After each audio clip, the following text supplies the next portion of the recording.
Bismillahirrahmanirrahim. Assalamualaikum warahmatullahi wabarakatuh. Salam Gomania, salam sejahtera untuk kita semua. Amin.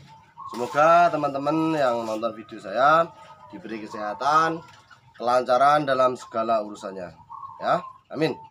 Oke teman, di sini saya mau berbagi membahas tentang penjodohan perkutut. Ya, sering ditanyakan teman-teman, sebenarnya trik-trik penjodohan di video saya yang lalu sudah saya utarakan bagaimana trik-trik penjodohan supaya baik. Nah, di sini saya mau tegaskan lagi masa-masa penjodohan kira-kira kurang berapa hari toh Mas? Kalau sudah proses begini tinggal berapa hari toh Mas?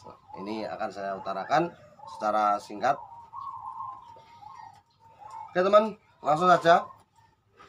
Ketika kita menjodohkan perkutut, sering saya bilang ke teman-teman, kalau bisa pemula belilah indukan ya, karena respek indukan itu sangat bagus dalam reproduksi, karena sudah produk itu akan memancing birahi siapan-siapan kita. Kalau kita punya siapan 5 pasang, indukan 2 pasang, berarti 7 pasang. Dengan sampean punya indukan 10 pasang, siapan 10 pasang, ini secara teori saya ini akan lebih cepat yang 5 siapan 2 indukan, dengan cara teknik seperti yang saya bicarakan kemarin, dikasih jeda indukan, misalnya kandang 5 ya, indukan siapan ya, pokoknya di jeda gini. Ini sudah saya praktekkan berulang kali, alhamdulillah hasilnya memuaskan ya. Bahkan bian-bian saya itu umur 4 bulan setengah sudah produk. Enggak, umur 4 bulan setengah sampai 5 bulan itu sudah produk. Nah, di sini sebagai acuan saya untuk teman-teman, apabila Anda menjodohkan perkutut, alangkah baiknya itu sistemnya seperti itu.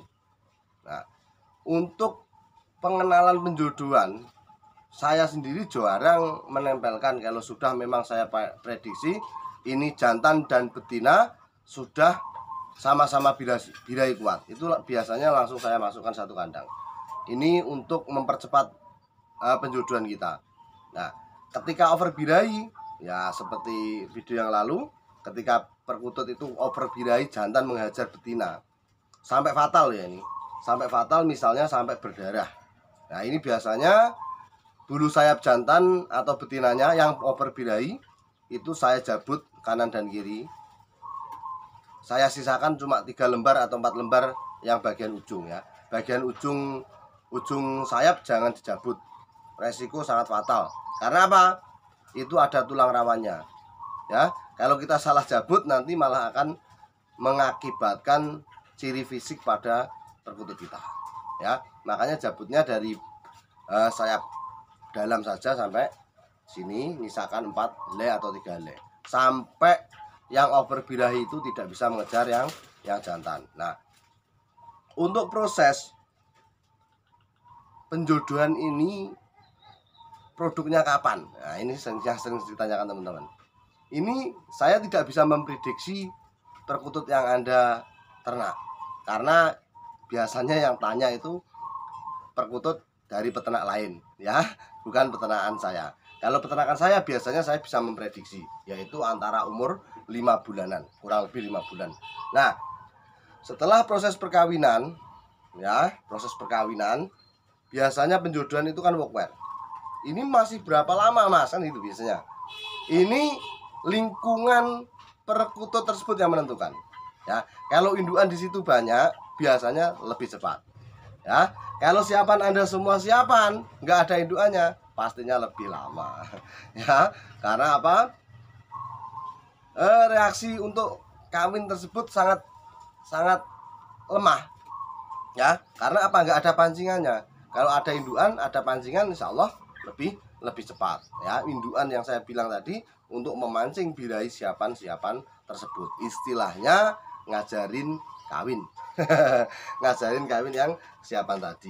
Nah, biasanya teman, kawin penjodohan itu nanti isi atau tidaknya itu kita bisa lihat dari proses kawin pertama sampai bertelur ya.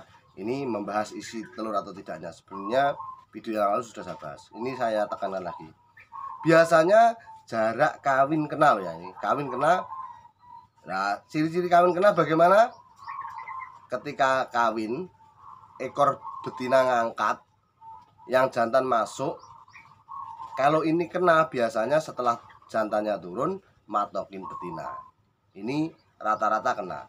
Untuk lebih detailnya lagi, ya dilihat secara detail kawinnya kena atau tidaknya. Nah, setelah proses kawin pertama ini biasanya perkutut akan bertelur 48 jam dari proses kawin pertama. Ya, ini yang pertama ya. Ya, ini kawin kena berarti 48 jam dari proses perkawinan pertama tadi baru bertelur. Itu insya Allah telurnya banyak isi. Andai kata itu zong, berarti memang benihnya perkutut kurang bagus. Ya, kalau itu zong, benih perkututnya kurang bagus. Tapi yang jelas kawinnya kena. Ini yang saya bahas, kawinnya kena.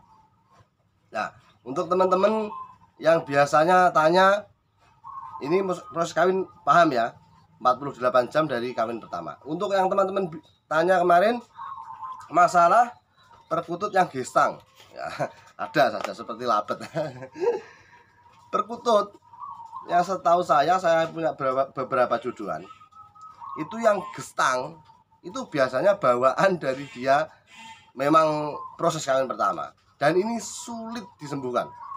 Ya, sulit disembuhkan. Biasanya kawinnya itu maaf, jantan dan betina. Ini jantannya mau kawin. Ini nggak nyampe di atas perkutut, ya. Kawinnya tidak sampai di atas perkutut, baru berjejer sudah wokwer sudah kawin. Nah, ini tanda-tanda jantan kurang bagus, kurang prospek untuk diternak. Biasanya sangat sulit untuk telurnya isi. Karena apa? Kawinnya tidak sempurna. Kadang nyampe di atas, tapi ketika betina ngangkat ekor, ini pun masuknya nggak sempurna. Nah, solusinya gimana? Solusinya kalau saya sendiri yang sudah saya ternak ya saya ganti pejantan gitu. Biar mudah saja, yang simpel. Kalau kita terlalu fokus dengan itu, mau ngobatin itu, saya kira sulitan ya. Makanya di sini saya tekankan ganti saja jantannya. Tak udut dulu. Nah, untuk proses ketika perkutut kita sudah wokwer, kalau kita punya indukan banyak seperti saya, ini biasanya kurang lebih 1 bulanan. 1 bulanan itu sudah produk, sudah mau bertelur lah gitu. Itu kalau sudah mulai wokwer pertama ya, jantan dan betina sudah mulai wokwer, mapan semua, walaupun belum kawin. Ini proses belajar kawin. Ini biasanya kurang lebih 1 bulan sudah bertelur. Ini standar. Tetapi ya, kalau tidak ada indukan di samping siapan tersebut, ya, misalnya 10 pasang itu siapan semua. Ini prosesnya berapa lama? Ini bisa mencapai 2-3 bulan baru bisa produk, ya. Jadi sangat signifikan perbedaannya, sangat jauh perbedaannya ketika kita punya indukan dan siapan yang mulai reproduksi, ya. Makanya saya tekankan lagi kepada teman-teman, proses penjodohan itu seperti itu ya, nggak ada kepastian mas setelah wokwer ini nanti bertelurnya kapan, gitu kan. Sering teman-teman tanya seperti itu. Misalnya ini sudah wokwer mas, kawin terus tapi tidak bertelur. Nah, ini mungkin memang perkutut Anda bermasalah. Kalau sudah benar-benar kawin loh ya, kawin kena kok nggak bertelur, ini biasanya memang perkutut Anda yang jantan atau betinanya bermasalah, ataupun mungkin itu jantan semua, bisa jadi ya. Kalau sudah benar-benar kawin kok nggak bertelur sampai 1 minggu 2 minggu sudah dari kawin pertama kok nggak telur, berarti kutut Anda bermasalah ya. Sekali lagi, kalau teman-teman tanya masalah perkutut siapan ketika sudah wokwer kapan bertelurnya, Anda sendiri yang paham ya. Teliti, pahami ya. Lihat video saya, tiru, dimodifikasi. Ya, jangan monoton seperti apa yang saya bilang di video. Dimodifikasi sesuai kebutuhan di kandang Anda.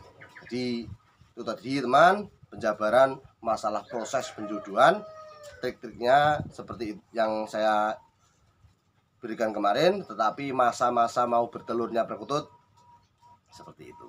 Ya, sekian, semoga bermanfaat. Salam sejahtera untuk kita semua. Amin. Ingin kutut, sopai patut.